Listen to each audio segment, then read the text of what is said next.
Have you ever heard someone say, "Look at the last digit of your lunar birthday"? That number tells you what kind of life you are doomed to live. And felt a strange mix of curiosity and unease? And have you ever secretly checked your own number, found a description that sounded a bit too accurate, and then wondered in the middle of the night, so is my fate already written? Or do I still have a chance to change anything at all? Welcome back, my friend.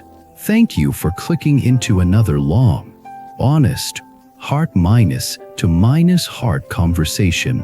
Today we are going to explore something that sounds like fortune minus stelling on the surface, but if we go deep enough, can actually become a door into self minus awareness, wisdom, and real spiritual practice. The original text we are expanding talks about the last digit of your lunar birthday and all the mysterious meanings people attach to it. Some say people with a certain number are destined to suffer in love, or to work themselves to the bone, or to enjoy easy blessings. Others say one digit means you are here to repay karmic debts. Another means you are here to receive support. Another that you were born lonely, and so on. You might have heard older relatives whisper things like, "Children with this number are hard to raise," or "that number means this person will bring wealth to the family." You might even have seen people secretly favor or reject certain numbers without admitting it, just because of what they were told. So today, instead of blindly believing or stubbornly denying, let us sit down and really look at this. What if numbers are not iron chains on your destiny, but mirrors showing you certain tendencies, tasks, and lessons? What if your birthday number is not a verdict, but a symbolic hint from life about which parts of your heart need extra practice in this lifetime? In this video minus style sharing, we will do a few things. First, we will talk about why people throughout history have loved to link numbers and destiny, and why this desire is not completely foolish, but also easily becomes superstition. Second, we will walk through the numbers from 0 to 9 as archetypes, not as prisons. For each digit, we will paint you a picture: the strengths, the weaknesses, the typical life traps, and the spiritual homework you are quietly being asked to do if this is your number. Third, we will keep coming back to one core point: no matter what your number is, the most important thing is still your heart, your choices, your understanding of cause and effect, and your willingness to practice. Numbers may hint at where the river flows, but your present mind is the hand that holds the oar. And finally, we will talk about how to use this kind of number teaching in a wise, compassionate way, instead of turning it into a label that crushes you or others. Let us start from a bigger view. Human beings have always looked up at the sky and down at their own lives, trying to find patterns. We see the moon wax and wane in roughly 30 days. So we divide a month. We see the cycle of seasons repeat. So we count years. We notice that certain events seem to cluster around certain dates. Certain people seem to carry certain luck. And our mind begins to search for symbols that can explain all this. Symbols are not the enemy. They are one of the ways wisdom communicates with us. But when we forget that symbols are only fingers pointing at the moon, we start worshiping the finger. We start thinking, if I just change the number, I can change my fate, while ignoring our own character and actions. Think of numbers like a weather forecast. If the forecast says heavy rain, does that mean you must drown? Of course not. It means if you insist on leaving the house without an umbrella, in thin clothes, walking through low minus lying streets, you are very likely to suffer. But if you prepare wisely, the same rain can become an opportunity. Maybe you stay home and finally rest. or you go out with proper gear and learn to enjoy walking through the storm. In the same way, if a certain number tends to be connected with, for example, emotional intensity, that does not mean you are doomed to heartbreak. It means you are someone whose heart is easily stirred, who feels deeply, who might suffer more than others if you do not learn how to understand and guide those feelings. So the question is never, is my number good or bad? The real question is, given the tendencies symbolized by this number, what is my spiritual homework in this lifetime? What must I pay extra attention to so that these tendencies become blessings instead of traps? Before we walk through the 10 numbers one by one, I want you to remember this. The last digit of your lunar birthday may coincide with some of your life themes, but it does not decide your fate, your heart, your choices, your relationship with cause and effect, your kindness or cruelty, your courage or laziness, your humility or arrogance. These decide the taste of your destiny far more than any number on a calendar. Numbers are like road signs. They tell you ahead is a curve or ahead is a steep hill. But whether you doctor carefully or recklessly, whether you stay awake or fall asleep at the wheel, is up to you. With that in mind, let us play with these 10 archetypes. As we go through them, see what resonates.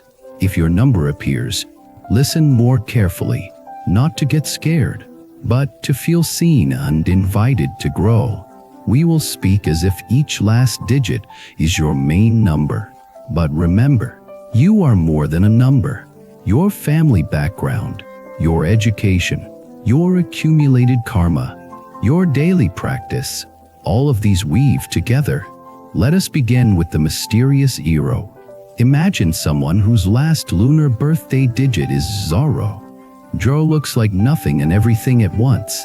It is a circle, an empty space, a hole and a hollow. Many people overlook it, but in spiritual symbolism, zero often points to potential, to space, to the unseen field from which things appear. If this is your digit, there is a certain undefined quality about you. You may find that your life path is full of twists and turns, that you often feel in between jobs, between roles, between identities. Others might think you are aimless, but inside you might feel that you are looking for a deeper kind of meaning, not satisfied with simple labels. The blessing of zero is adaptability. You can slip into different circles. You can talk to people from very different worlds. You understand that nothing is absolute, that forms come and go. This gives you the potential for great wisdom because you see that all roles are temporary. The trap of zero is drifting because you can see every side. You may hesitate endlessly because you understand that everything is empty on some level. You might become lazy, avoiding commitment, avoiding responsibility, using emptiness as an excuse to stay vague. If zero is your number, your spiritual homework is to find clear vows in the middle of spaciances. You are invited to say, yes, everything passes, but I will still commit to certain paths of goodness. I will still choose kindness, practice, and integrity, instead of always watching from the side. Now, let us turn to 1. People whose last lunar birthday digit is 1 are often described as leaders, pioneers, or lonely warriors. 1 stands upright. It is the first step, the first spark, the one who walks out of the crowd and says, I will go first. If 1 is your number, you may feel a strong sense of individuality. You do not like blindly following others. You have your own ideas. You might naturally become the person who organizes friends, takes charge at work, or speaks up when something is wrong. The blessing of 1 is courage. You can start things others are too scared to begin. You can endure loneliness when walking a new path. You are willing to be responsible, to stand in front when needed. The trap of one is stubborn pride. Because you are used to going first, you may look down on others, thinking, "Only I see clearly." You might find it hard to listen, to compromise, to admit when you are wrong. In relationships, you might unconsciously dominate, making others feel small. If one is your number, your spiritual homework is humility and leadership. Life is asking you to learn how to lead without ego, how to take responsibility without craving control, how to stand tall while still bowing inside. You are invited to remember that no matter how strong you are still part of a vast web of causes and conditions. Now the double line of 2. 2 is the number of pairs you and me, light and shadow, giving and receiving. People with a 2 as their last digit are often seen as sensitive, relational, deeply tied to others. If 2 is your number, you might find that relationships are both your sweetest blessing and your biggest source of pain. You care a lot about harmony. You are often the peacemaker. You feel deeply what others are feeling, sometimes even more than they feel it themselves. The blessing of 2 is empathy. You can understand different perspectives. You naturally avoid extremes. You see the value of cooperation and partnership. You are good at supporting others, at holding a group together. The trap of 2 is dependence and fear of conflict. Because you care so much about harmony, you may avoid necessary confrontations. You might sacrifice your own needs again and again just to keep the peace. You might feel lost without someone to lean on, using relationships as a way to fill a hole in your heart instead of as a path of shared growth. If 2 is your number, your spiritual homework is to find inner balance before outer balance. You are invited to learn how to be with your own feelings, how to stand alone when needed, how to say no with kindness. You are here to understand that real harmony is not built on self-minus erasure, but on honesty and mutual respect. Now 3. 3 has the feeling of creativity, expression, and play. It is like a triangle, stable but also dynamic. People with a 3 as their last digit are often said to be imaginative, communicative, sometimes dramatic. If 3 is your number, you may love telling stories, making people laugh, sharing ideas. You might be drawn to art, writing, speaking, or any field where you can use your voice. You have a sparkling side that can lighten a room. The blessing of 3 is joy in communication. You can translate complex emotions into words. You often act as a bridge between people. Your enthusiasm can inspire others. The trap of 3 is scattering unsuperficially. Because you have so many ideas and interests, you may find it hard to finish what you start. You might chase novelty, running from one thing to another, avoiding depth. You might also use humor to hide from your own pain, turning everything into a joke so you never have to sit quietly with your heart. If 3 is your number, your spiritual homework is depth in expression. Life is asking you to use your gifts, not only to entertain, but to heal, to awaken, to speak truth. You are invited to slow down, to stay with one path long enough for real transformation, to let your words come from the deepest part of you, not only from your restless mind. Now 4. The square. For feels solid for legs of a table, for corners of a house. People with a 4 as the last digit are oft unconnected with stability, hard work, responsibility, and sometimes heaviness. If 4 is your number, you may be someone others rely on. You show up.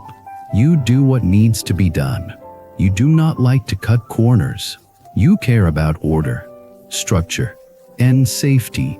The blessing of 4 is reliability. You can build foundations. You can patiently handle boring tasks that others avoid. You are oft untrusted with money, with important documents, with long-term projects. The trap of 4 is rigidity, unworry, because you see the importance of details. You might become overly cautious. You might fear change, clinging to routines even when they no longer serve you. You might carry too much on your shoulders, feeling that if you relax, everything will fall apart. If 4 is your number, your spiritual homework is trust and flexibility. Life is inviting you to keep your sense of responsibility, but loosen your grip. You are here to learn that it is okay to rest, that not everything depends on you alone, and that sometimes change is not a threat but a path to a more honest life.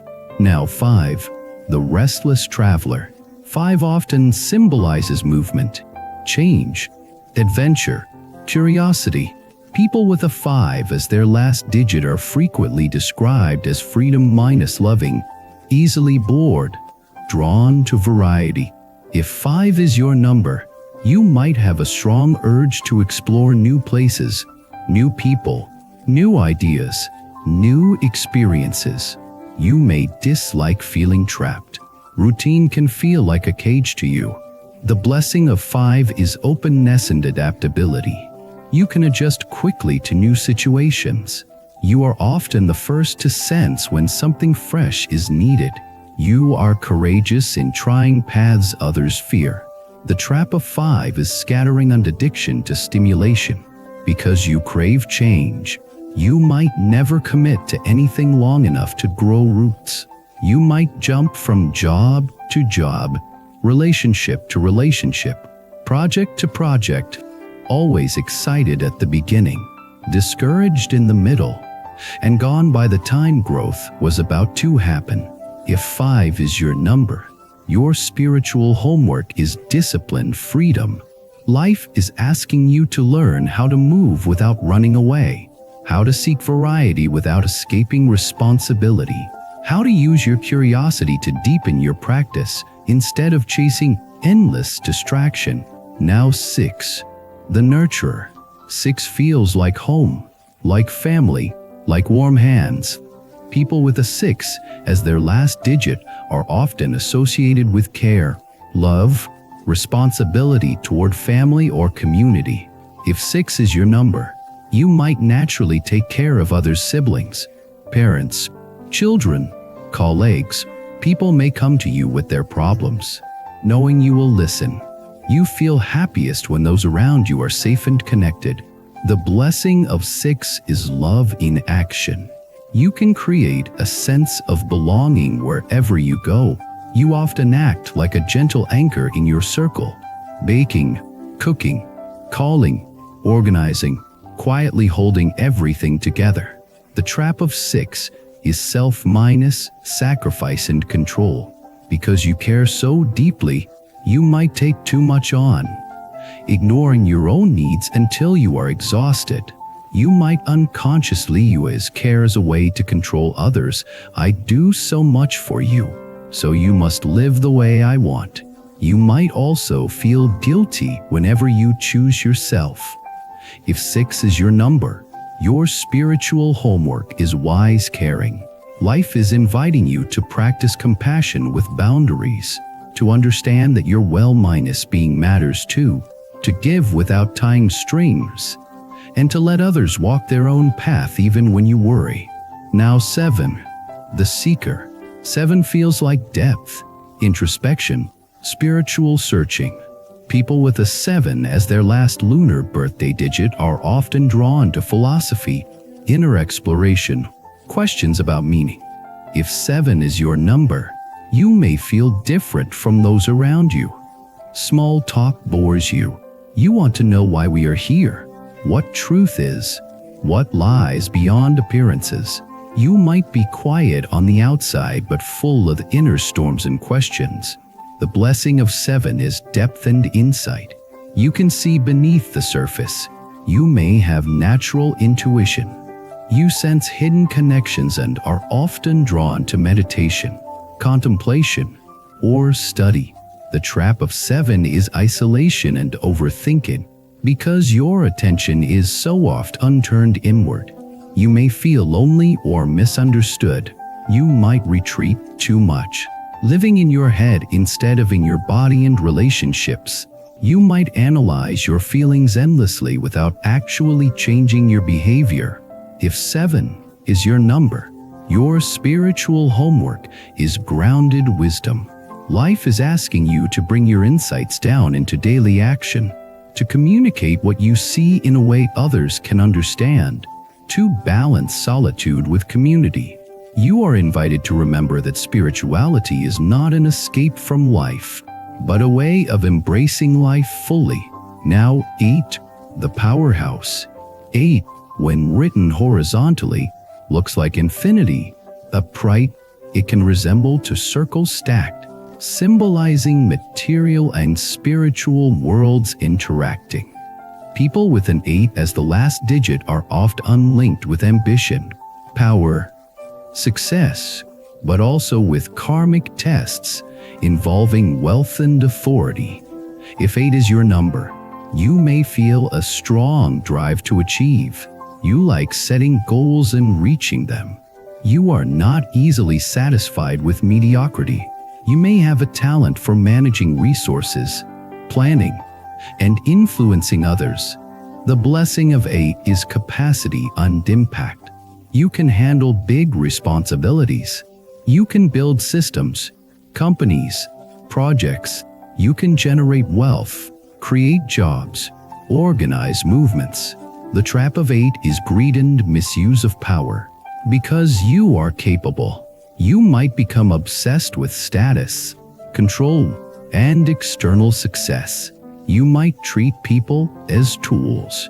You might forget that everything you build will one day crumble, that your title and bank account cannot follow you beyond death. If 8 is your number, your spiritual homework is integrity in power.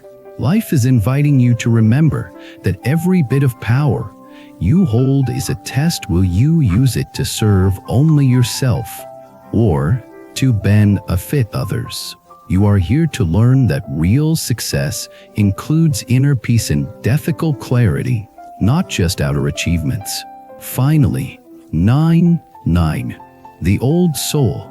9 often symbolizes completion, endings and beginnings, compassion that has been ripened through many experiences.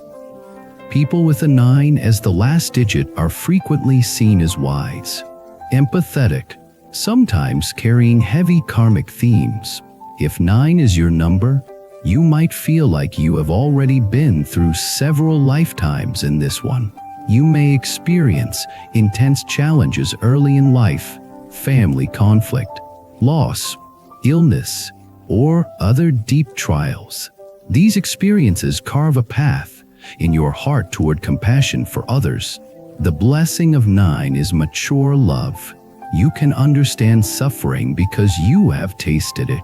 You might be drawn to healing work, counseling, teaching, or any path where you can accompany others. You have the potential to be a light in dark places. The trap of 9 is martyrdom and exhaustion. Because you feel responsible for so much, you may carry the world on your shoulders. You might be unable to say no, burning out again and again.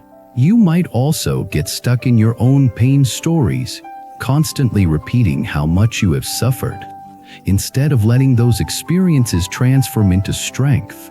If 9 is your number, your spiritual homework is to allow completion without clinging. Life is asking you to honor your past without being imprisoned by it, to share your gifts without losing yourself, to let cycles end when they need to end so that new beginnings can arise.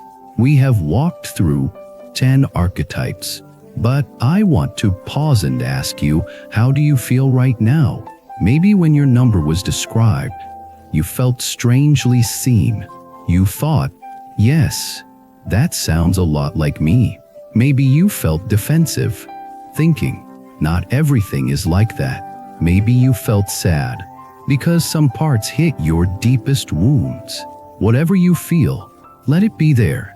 Remember, this is not a judgment.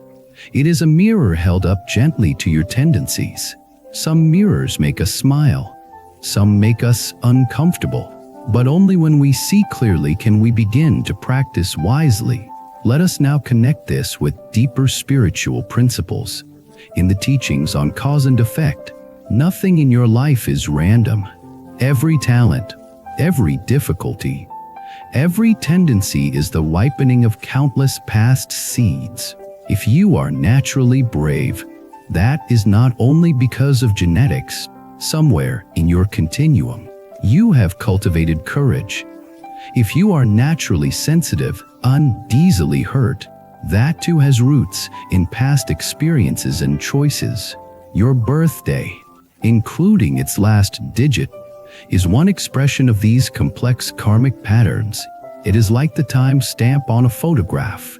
When you came into this world, at that precise moment, the weather of karma, planets, and energies was arranged in a certain way. That arrangement does not decide everything, but it does highlight certain themes. Think of a seed falling into a specific kind of soil at a specific season. The seed already contains potential. The soil and season influence which part of that potential grows first. So your number is like part of the soil of your incarnation. It suggests this life, you will especially face challenges here. This life, you have extra resources here. This life, you are invited to complete certain homework here. But the crucial point is you are not a passive victim of this setup. You are a participant. Every day, with every thought and action, you are either reinforcing the unhealthy side of your number or cultivating its higher expression. For example, a person with a 5 as their number might spend their life running from one thrill to another, destroying relationships and never building anything. Or they might use their love of freedom to champion human rights, to explore and share wisdom from many cultures, to bring freshness into stale systems. A person with a 4 as their number might become rigid, controlling, fearful of any change, making everyone around them feel suffocated. Or they might use their stability to be a rock for their family, to build safe spaces for others, to create reliable structures for good causes. In every number, there are two paths, one of unconscious karma, one of conscious practice. The unconscious path says, "This is just how I am. I was born like this." The number says so. I cannot change. The conscious path says, "Yes, I see these tendencies in me. I see where they come from. I also see what they can become if I refine them. I do not fight my nature, but I do not let my lower habits rule me." Instead of using your number as an excuse, you use it as a map. This is where the teachings on awakening, wisdom, cause and effect, compassion, and practice all meet. Awakening is not about becoming a different person with a different number. It is about waking up inside this number, inside this body, this personality, these tendencies. It is about seeing clearly, these are the patterns that have been running me, and then learning to respond differently. Wisdom is understanding that no number, no chart, no star, no fortune minus stelling can override the basic law that your present mind and actions are the main drivers of your destiny. Cause and effect means that every time you choose patience over anger, honesty over deceit, generosity over greed, your number begins to shine in a higher way. Compassion means that when you see someone else trapped in the lower expression of their number, you are less judgmental. You think, they too have their homework. They too are struggling with patterns they did not fully choose. You remember your own struggles and soften. Practice means you do not just think about all this. You create small daily habits that gradually reshape your character. For example, If you are a 2 and tend to lose yourself in relationships, your practice might be spending 10 minutes every day simply sitting alone, breathing, and asking, what do I truly feel? What do I truly need? If you are an 8, tempted to sacrifice everything for success, your practice might be pausing before big decisions to ask, who might be hurt by this? Does this action align with my deepest values? Or only with my hunger for status? If you are a 7, lost in thought, your practice might be something very simple and physical, walking slowly, feeling each step, returning from your head into your body.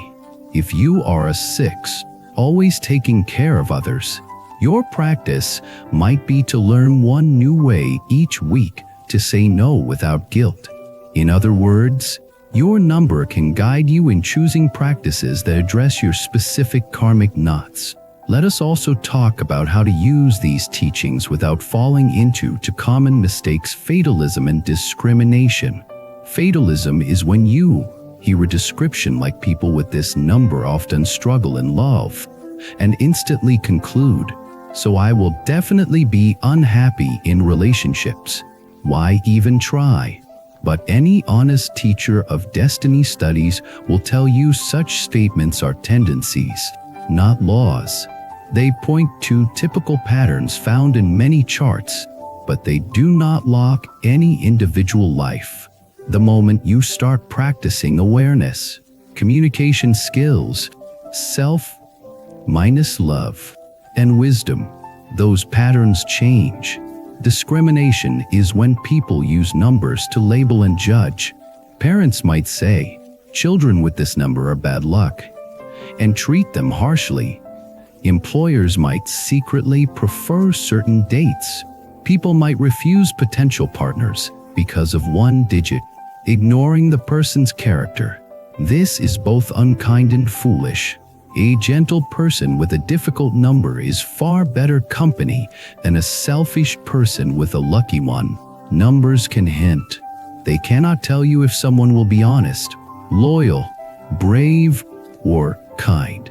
Only their actions can show that. So if you use these archetypes, use them only for 3 things: to understand yourself better, to understand others with more compassion, to choose your spiritual practice more intelligently.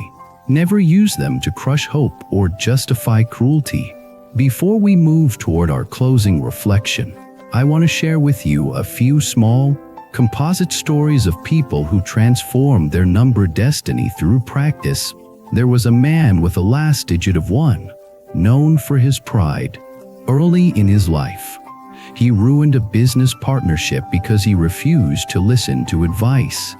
After losing a lot of money, he started studying spiritual teachings. He realized that his leadership quality was a gift, but his ego was killing that gift. He chose a simple practice in every meeting. No matter how strongly he felt, he would let at least 2 other people speak first. He would then repeat their points back to show he had heard them before sharing his own view. At first, this felt like torture to his number 1 ego, but over time, he discovered that listening did not make him weaker. It actually made his decisions wiser and his team more loyal. His business recovered, and so did his relationships. There was a woman with a last digit of 2 who spent her youth chasing love, falling into relationships where she lost herself completely. After the 3rd painful breakup, she noticed a pattern. She was always trying to fill her own loneliness with another person. She began to practice sitting quietly with that loneliness instead of running from it. She treated it like a child who had been neglected for years. As she learned to love herself without needing someone else to constantly reassure her, her next relationship looked very different. She could stand on her own 2 feet. She could say no when something felt wrong. Her to became a symbol of partnership between equals, not dependence. There was an 8 who had made and lost fortunes, constantly chasing bigger deals. eye health scare woke him up lying in a hospital bed. He realized none of his money could protect him from death. He did not abandon his skills. He still built businesses. But he changed his intention. He started structuring his companies to treat workers fairly, to protect the environment, to support charitable projects. His wealth became a tool for service. His eight transformed from a symbol of greed into one of responsibility. These are not fairy tales. They are the kinds of transformations that happen whenever someone stops using their number as an excuse and starts using it as a mirror for practice. Now, let us talk about you again. No matter what your last digit is, your life is asking you a few core questions. Will you let your habits rule you? Or will you learn to see and refine them? Will you cling to your comfort zone? Or will you face your spiritual homework with courage? Will you treat destiny as a prison or as a curriculum designed to help your soul grow? Imagine that before you were born, standing on the edge of this life, you looked at a menu of possible combinations: family, body, talents, weaknesses, challenges.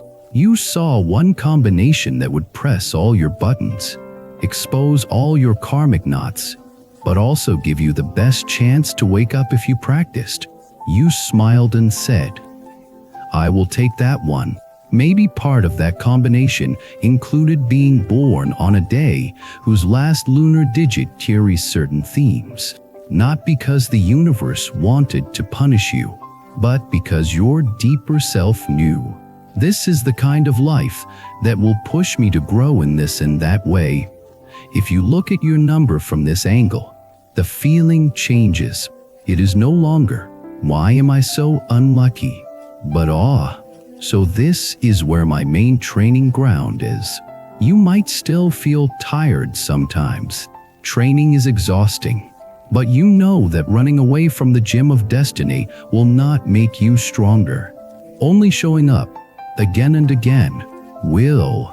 So I want to invite you right now to think of your number as a teacher. If your teacher could speak, what would it say? I1 might say, "Dear one, you are strong. Please use your strength to protect, not to crush. Do not confuse stubbornness with integrity." A2 might say, "Dear one, you are loving. Please do not lose yourself while loving others. Let your heart be big enough to include yourself too." A3 might say, "Dear one, your voice matters. Please do not waste it on endless chatter. Speak truth, beauty, and healing." A4 might say, "Dear one, you are solid. Please do not turn solidity into a prison. Flex a little, trust a little. The sky will not fall." A5 might say, "Dear one, you are free. Please do not use freedom as an excuse to run from commitment. The deepest adventures are inside." A6 might say, "Dear one, you care. Please remember that you cannot carry everyone.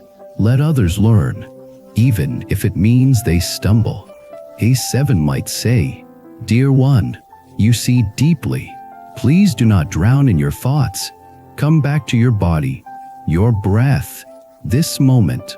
An 8 might say, "Dear one, you are powerful. Please remember that power without kindness eventually crushes you too." A9 might say, "Dear one, you have suffered. Please do not let your suffering become your only identity. Turn it into compassion." A0 might whisper, "Dear one, you are spacious.